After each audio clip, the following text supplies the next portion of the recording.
Hello everyone, কি অবস্থা সবার? ওই দিন আমরা সবাই মিলে কোথায় ঘুরতে গিয়েছিলাম আর সেখানে আমরা কি কি করলাম সেটা আমি আজকে আপনাদের সাথে শেয়ার করব। আজকে হঠাৎ করে আপনাদের সবার প্রিয় সাফার আম্মু ফুড ব্লগার হয়ে গিয়েছে।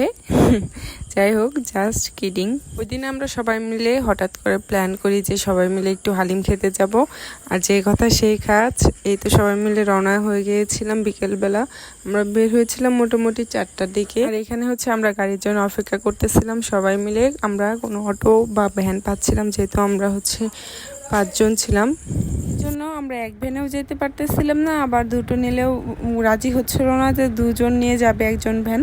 অবশেষে আমরা দুটো ভ্যান পেয়ে গেলাম। আর আমাদের এদিকে যেহেতু ভ্যানটাই বেশি চলে, সেজন্য আমরা অটো ভ্যানেই বেশি চলাচল করি। আর এদিকে আমাদের এখান থেকে মাত্র 15 মিনিটের রাস্তা ছিল। আমরা যেখানে মূলত হালিম খেতে যাব, ওখানে যেতে না যেতেই দেখি গরম গরম হালিম রেডি। আর এত বেশি তৃপ্তি সহকারে খেতে চাইছিলাম, যার জন্য আমাদের সাথে এটা ঘটলো। আমরা কখনোই ভাবি নাই আমাদের সাথে এটা ঘটবে।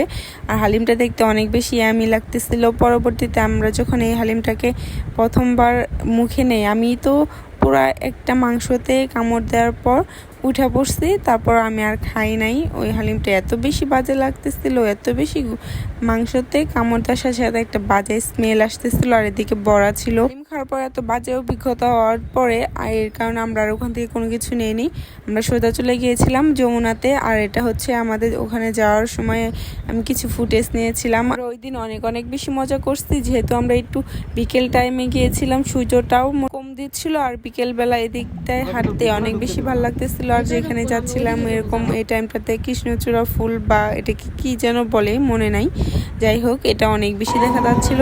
আর এই ফুল দেখে আমার সেই স্কুলের ছোটবেলার কথা মনে পড়ে গেলো। আমরা যখন 6-7-এ পড়তাম, ওই টাইমটাতে আমরা দুপুরবেলা হলে আমরা ওই গাছ থেকে ফুলগুলো কুড়াইতাম, মানে বাতাসে ফুলগুলো পড়ে যেত, ওগুলা হচ্ছে আমরা একটা একটা করে সাথে ঝড়ো করে ওখান থেকে আমরা হচ্ছে হাতের গাজরা বানাতাম বা হচ্ছে মালা বানাতাম। অনেক বেশি মিস করতেছিলাম ওই দিনগুলোকে।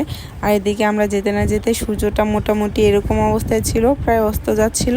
কিন্তু ওখানে একটু সময় অপেক্ষা করতে না করতে কই যেন হারিয়ে গেল। আমরা একটু ঘোরাঘুরি করতেছিলাম আর একটু ফটোশ্যুট করতেছিলাম। তারপরে আকাশের দিকে তাকিয়ে দেখি সূর্যটা একদমই নাই, টোটালি নাই, ঠিক এমন হয়ে গিয়েছে। তখন বলতেছিলাম যে কই গেল এই সূর্যটা। আর এদিকে তো বেলা একদম যেমন তেমনই রয়ে গিয়েছে, সূর্যটা শুধুমাত্র গিয়েছে। আর এদিকে আপনাদের সাফা মনে হচ্ছে ফুল চুরি করার জন্য, মানে ফুল ধরার জন্য একদম পুরো রেডি। ওকে কোনোভাবে আটকানো যাচ্ছিল না, ওকে দুজনে মিলে আটকে রেখেছিলাম যে ও বারবার ফুল উঠাচ্ছিল। আর ওইটুকু যেহেতু আর্মি ক্যাম্পের মধ্যে পড়ে, আর ওখানে চারপাশে শুধু আর্মি আর আর্মি, কিছু বলবে না, তারপরেও দেখতে অনেকটা বাজে লাগে, যার জন্য ওকে অনেক বেশি জোর করে আটকে রাখতেছিলাম। আর এদিকে হচ্ছে সন্ধ্যা হয়ে গিয়েছে, বাড়িতে ফিরতেই হবে, যার জন্য হচ্ছে আমরা তাড়াহুড়ো করে ওখানে কিছু নাস্তা পানি করে চলে আসছিলাম। আর এখানে আসতে না আসতেই আমরা এরকম ট্রেন যাচ্ছিল, যার জন্য এখানে অনেক সময় আমাদেরকে ওয়েট করতে হয়েছে।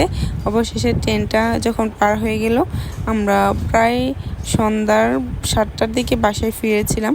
বাসা থেকে একটুখানি বকাবকি শুনেছিলাম, যেহেতু সাফাকে নিয়ে গিয়েছি। আর এত বেশি সন্ধ্যা হয়ে গিয়েছে। পর্যন্ত সবাই ভালো থাকবেন, সুস্থ থাকবেন, আল্লাহ হাফেজ।